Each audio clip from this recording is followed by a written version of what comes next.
नमस्कार साथियों, मैं doctor Manoj Ahuja Ahuja news channel में आपका हार्दिक अभिनंदन करता हूं। आहूजा न्यूज बुलेटिन देखने से पहले हम आपको बता दें, हमारा न्यूज चैनल कोई प्रोफेशनल चैनल नहीं है। कानून की विशेष जानकारियां दिखाना, मौजूदा विधानसभा से संबंधित महत्वपूर्ण खबरें दिखाना और हमसे जो लोग जुड़े हुए हैं, हमारे सब्सक्राइबर्स, हमारे मित्र, हमारे शुभचिंतक, उनसे जुड़ी हुई महत्वपूर्ण खबरें दिखाना हमारे आहूजा न्यूज चैनल की पहली प्राथमिकता में शामिल है। आप भी हमारे आहूजा न्यूज चैनल के सदस्य बने। अगर आपने हमारे चैनल को सब्सक्राइब नहीं किया है तो सब्सक्राइब करें। तो आइए देखते हैं आज की विशेष खबरें आहूजा न्यूज चैनल बुलेटिन पर।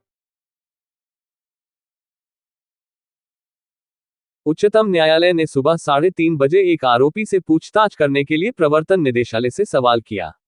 न्यायमूर्ति प्रशांत कुमार मिश्रा और न्यायमूर्ति के वी विश्वनाथन की अवकाश पीठ प्रवर्तन निदेशालय द्वारा एक व्यक्ति की गिरफ्तारी की वैधता को चुनौती देने वाली याचिका पर सुनवाई कर रही थी, जिसे देर रात पूछताछ के लिए बुलाया गया था और अगली सुबह अधिकारियों द्वारा हिरासत में लिए जाने के दौरान गिरफ्तार कर लिया गया था।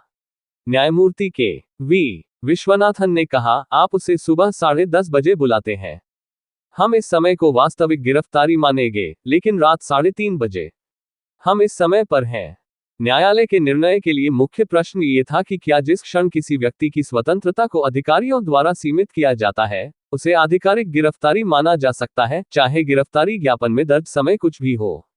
वर्तमान कानूनी चुनौती की उत्पत्ति बॉम्बे उच्च न्यायालय द्वारा पारित उस आदेश में निहित है, जिसमें उक्त गिरफ्तारी की वैधता को बरकरार रखा गया है।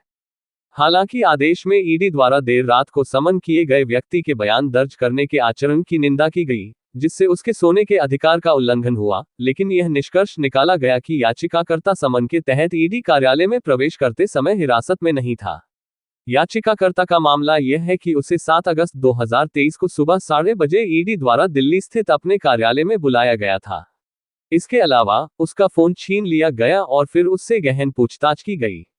इससे पहले न्यायमूर्ति ऋषिकेश रॉय और प्रशांत कुमार मिश्रा की पीठ ने मामले में नोटिस जारी किया था। पीठ ने अपीलकर्ता का प्रतिनिधित्व करने वाले वरिष्ठ अधिवक्ता श्री कपिल सिब्बल को सुना था। उन्होंने बताया था कि हालांकि वह 7 अगस्त 23 की सुबह 10:30 बजे से ईडी के अधिकारियों की हिरासत में था, लेकिन गिरफ्तारी अगले दिन यानी 8 अगस्त 2023 को सुबह 10:30 बजे ही हुई। श्री सिब्बल ने तर्क दिया कि यह संविधान के अनुच्छेद 22(2) का घोर उल्लंघन है, जिसमें प्रावधान है कि गिरफ्तार और हिरासत में लिए गए व्यक्ति को यथाशीघ्र मजिस्ट्रेट के समक्ष पेश किया जाना चाहिए। आज याचिकाकर्ता की ओर से पेश हुए वकील ने अंतरिम जमानत की मांग की। हालांकि न्यायालय ने ये राहत देने से इनकार कर दिया और वकील से मामले पर बहस करने को कहा। दूसरी ओर ईडी के वकील ने कानून का सवाल उठाते हुए जवाब दाखिल करने के लिए न्यायालय से समय मांगा। तदनुसार न्यायालय ने मामले को जुलाई तक के लिए स्थगित कर दिया। संक्षिप्त पृष्ठभूमि। बॉम्बे उच्च न्यायालय के न्यायमूर्ति रेवती मोहिते देरे और मंजूषा देशपांडे की पीठ के समक्ष याचिकाकर्ता ने दावा किया कि उसे ईडी के कार्यालय में इंतजार कराया गया और उसका बयान सुबह 10:30 बजे से सुबह 3 बजे तक दर्ज किया गया। उन्होंने आरोप लगाया कि चिकित्सकीय रूप से अस्वस्थ होने के बावजूद उससे पूरी रात पूछताछ की गई, जो उसके सोने के मौलिक अधिकार का उल्लंघन है। उच्च न्यायालय ने याचिकाकर्ता के बयान की देर रात रिकॉर्डिंग की निंदा की, जो सुबह 3:30 बजे तक जारी रही। इसने इस बात पर प्रकाश डाला कि पीएमएलए की धारा 50 के तहत सम्मानित व्यक्ति जरूरी नहीं कि आरोपी हो, बल्कि वह गवाह हो सकता है या जांच की जा रही अपराध से जुड़ा कोई व्यक्ति हो सकता है। आक्षेपित आदेश में इस बात पर जोर दिया गया कि पीएमएलए के तहत जांच सीआरपीसी के तहत जांच से अलग है और कहा गया है कि धारा 50 के तहत बयान उचित समय के दौरान दर्ज किए जाने चाहिए, जिससे व्यक्ति के सोने के अधिकार का सम्मान हो।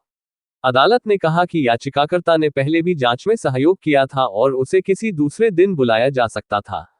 पीठ ने ईडी को पीएमएलए की धारा 50 के तहत बयान दर्ज करने के लिए दिशा निर्देश जारी करने का निर्देश दिया, जिससे व्यक्तियों के बुनियादी मानवाधिकारों का सम्मान सुनिश्चित हो सके। सहमति महत्वहीन है। बयान दर्ज करने से अजीब समय पर निश्चित रूप से व्यक्ति की नींद से वंचित होना पड़ता है, जो व्यक्ति का बुनियादी मानवाधिकार है। हम इस प्रथा को अस्वीकार करते हैं।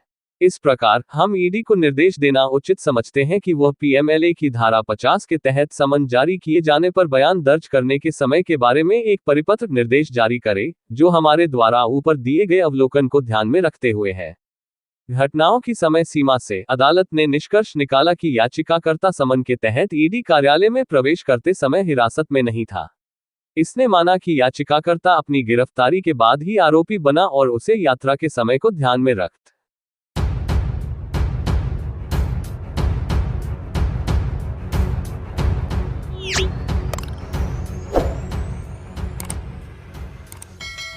शुक्रवार को कायड़ विश्राम स्थली में चल रहे एनसीसी कैंप का समापन हुआ। सांस्कृतिक कार्यक्रम का प्रारंभ कैडेट खुशबू द्वारा प्रस्तुत गणेश वंदना के साथ हुआ। घनश्याम देवासी ने केसरिया बालम आवनी पधारो महारे देश हर्षित और उसके साथियों ने खम्मा घनी सुरभि और उसके साथियों ने समदरिया सलोनी द्वारा सतरंगी राजस्थान बहादुर द्वारा नाचो नाचो किरण और उसके साथियों द्वारा कालबेलिया नृत्य महिमा और उसके साथियों द्वारा मेरे वतन के लोगों आर्मी पब्लिक स्कूल की दिव्या जोत और उसके साथियों द्वारा मोरनी बन के मोनिका द्वारा तेरी मीठी ने कनिका और उसके साथियों द्वारा बना और बनी सुरभि और उसके साथियों द्वारा थारो रूप रंग संजू द्वारा कथक नृत्य चेनाराम द्वारा मोनो एक्टिंग संजय और उसके साथियों द्वारा देश मेरे प्रदीप और उसके साथियों द्वारा केसरिया बालम गुनगुन और उसके साथियों द्वारा पीली लुगड़ी संजू द्वारा काली गाड़ी कला शिक्षा पालक और उसके साथियों द्वारा हरियाणवी डांस प्रस्तुत किए गए, जिसे अतिथियों ने और कैडेट्स ने तालियां बजाकर कार्यक्रम का समा बांधा। कैंप कमांडेंट कर्नल सोबिंत घोष ने कैडेट्स का उत्साह वर्धन किया। कैडेट अमन द्वारा एनसीसी के सबसे बड़े कैंप आरडीसी की जानकारी कैडेट्स को प्रदान की गई। कैप्टन संत कुमार ने धन्यवाद ज्ञापित किया। मंच का संचालन कैडेट रूपकर और निखिल ने किया। कैंप कमांडेंट कर्नल समित घोष ने सर्वश्रेष्ठ प्रदर्शन करने वाले कैडेट्स को मेडल देकर सम्मानित किया। Deputy camp commandant colonel Chauhan ने बताया कि राष्ट्रीय कैडेट कोर के प्रशिक्षण शिविर में कैडेट्स अनेक प्रकार के कौशल सीखना है जो उनके सामाजिक जीवन के साथ ही करियर में भी महत्वपूर्ण रोल अदा करते हैं। सभी प्रतिभागियों को कैडेट से तालियां बजाकर उत्साह वर्धन किया। सांस्कृतिक कार्यक्रम का समापन एनसीसी गान के साथ हुआ। भारत माता की जयकारों से गाइड विश्राम स्थल का माहौल कैडेट्स ने देशभक्ति में बना दिया। इन्हें मिला पुरस्कार। शैली यादव, ज्योति यादव, योगेंद्र सिंह पोसवाल, अर्जुन सिंह, मोनिका चौहान, लुबना कालूराम, राहुल चौधरी, ज्योति गोस्वामी, चेनाराम चौधरी, अंजलि मानसी स्वामी, प्रीति कुमारी, गणेश यादव, कृष पलक उपाध्याय, अंजलि चौधरी, महिमा प्रदीप, संजय, घनश्याम देवासी, सलोनी बहादुर, मोनिका, अमन कुमार।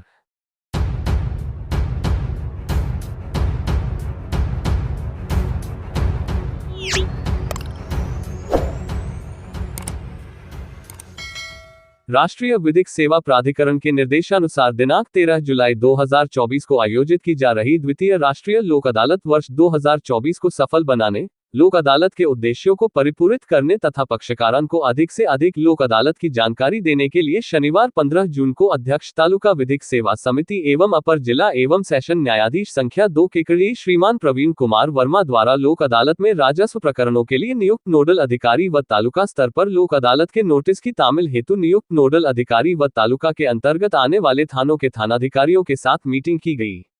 बैठक में प्रवीण कुमार वर्मा ने राजस्व प्रकरणों के अधिक से अधिक निस्तारण के लिए नोडल अधिकारी, अतिरिक्त जिला कलेक्टर, अतिरिक्त जिला मजिस्ट्रेट की ओर से मीटिंग में शामिल उपखंड अधिकारी केकड़ी श्रीमान सुभाष चंद्र हेमानी को निर्देश दिए। साथ ही बैठक में श्रीमान प्रवीण कुमार वर्मा ने नोटिस की तामील हेतु नोडल अधिकारी श्रीमान पुलिस उप अधीक्षक केकड़ी श्रीमान हर्षित शर्मा व केकड़ी शहर, केकड़ी सदर, सावर तथा भिनाई के थानाधिकारियों को लोक अदालत के सफल आयोजन हेतु राजीनामा योग्य प्रकरणों में जारीशुदा नोटिस की विशेष वाहक से तामील आवश्यक रूप से करवाई जाकर संबंधित न्यायालयों को भिजवाने के निर्देश दिए। उन्होंने राष्ट्रीय लोक अदालत के बारे में आमजन को जागरूक करने के निर्देश भी दिए ताकि ज्यादा से ज्यादा मामलों का निस्तारण लोक अदालत के माध्यम से किया जा सके।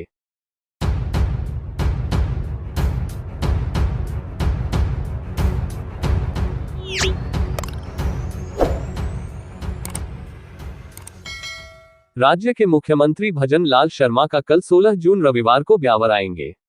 उक्त जानकारी मुख्यमंत्री के विशेषाधिकारी योगेश कुमार श्रीवास्तव ने दी। मुख्यमंत्री के विशेषाधिकारी के अनुसार मुख्यमंत्री के जयपुर से हेलीकॉप्टर से ब्यावर पहुंचने का कार्यक्रम है।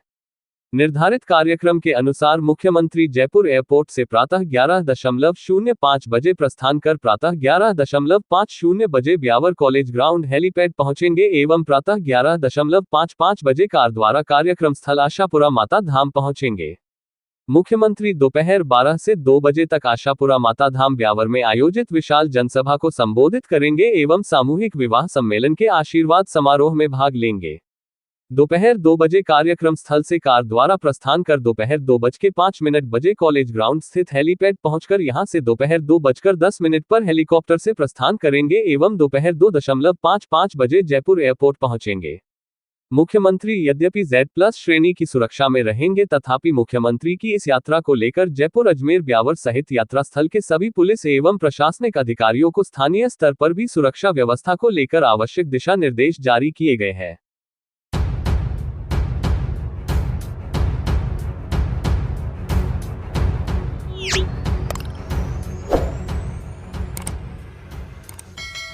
राजस्थान अधिवक्ता संरक्षण अधिनियम 2023 राज्यपाल की सहमति से इसलिए लागू नहीं किया जा सकता क्योंकि हमारे राज्य की तत्कालीन सरकार ने जानबूझकर त्रुटिपूर्ण कानून बनाया था, क्योंकि अधिवक्ता संरक्षण अधिनियम 2023 की धारा 5 की उपधारा 1 व 3 के अंतर्गत प्राविधित अपराध की सजा 2 वर्ष निर्धारित की है और इसके विपरीत इसी अपराध को धारा 6 के अंतर्गत संज्ञेय अपराध की श्रेणी में शामिल कर दिया, जबकि दंड प्रक्रिया संहिता की प्रथम अनुसूची के द्वितीय खंड के अनुसार 3 वर्ष से कम सजा वाले अपराधों को असंज्ञेय व जमानत योग्य निर्धारित किया गया है। इसी प्रकार राजस्थान अधिवक्ता संरक्षण अधिनियम 2023 की धारा 5 में प्राविधित आजीवन कारावास व मृत्यु दंड के अपराध को भी धारा 7 के अंतर्गत राजीनामा योग्य निर्धारित कर दिया, जबकि दंड प्रक्रिया संहिता की धारा 320 के प्रावधानों के अनुसार ऐसे अपराध को राजीनामा योग्य नहीं हो सकते। इसके अलावा अधिनियम 2023 के अंतर्गत बार एसोसिएशन, अपराध व उपहति की परिभाषा भी नहीं दी गई है, जिससे उक्त अधिनियम का उद्देश्य सफल नहीं हो सकता। उक्त परिस्थितियों में हमारी तत्कालीन राज्य सरकार द्वारा जारी किया गया कानून भारतीय दंड प्रक्रिया संहिता के प्रावधानों के विपरीत है। भारतीय संविधान की समवर्ती सूची के प्रावधानों के अनुसार राज्य सरकार व केंद्र सरकार को प्रोफेशनल्स के कल्याण हेतु कानून बनाने का पूर्ण अधिकार है, परंतु राज्य सरकार यदि केंद्र सरकार के किसी प्रचलित कानून के विपरीत कोई अधिनियम बनाती है तो ऐसे कानून को लागू करने के लिए भारतीय संविधान के अनुच्छेद 254(2) के प्रावधानों के अनुसार माननीय राष्ट्रपति की मंजूरी लेना आज्ञापक है, और परंतु उस स्थिति में भी राष्ट्रपति को स्वविवेक से कानून का निरीक्षण कर मंजूरी देने का विशेषाधिकार है। यदि राज्य सरकार द्वारा बनाया गया कानून केंद्रीय कानून के सरासर विपरीत हो तो ऐसे कानून की मंजूरी नहीं दी जा सकती। अब आप अधिवक्ता गण निर्धारित करें कि हमारे 1 महीने से अधिक समय के आंदोलन का क्या परिणाम निकला। क्या यह अधिवक्ता समाज के साथ अन्याय व धोखा नहीं है? इसके लिए कौन जिम्मेदार है?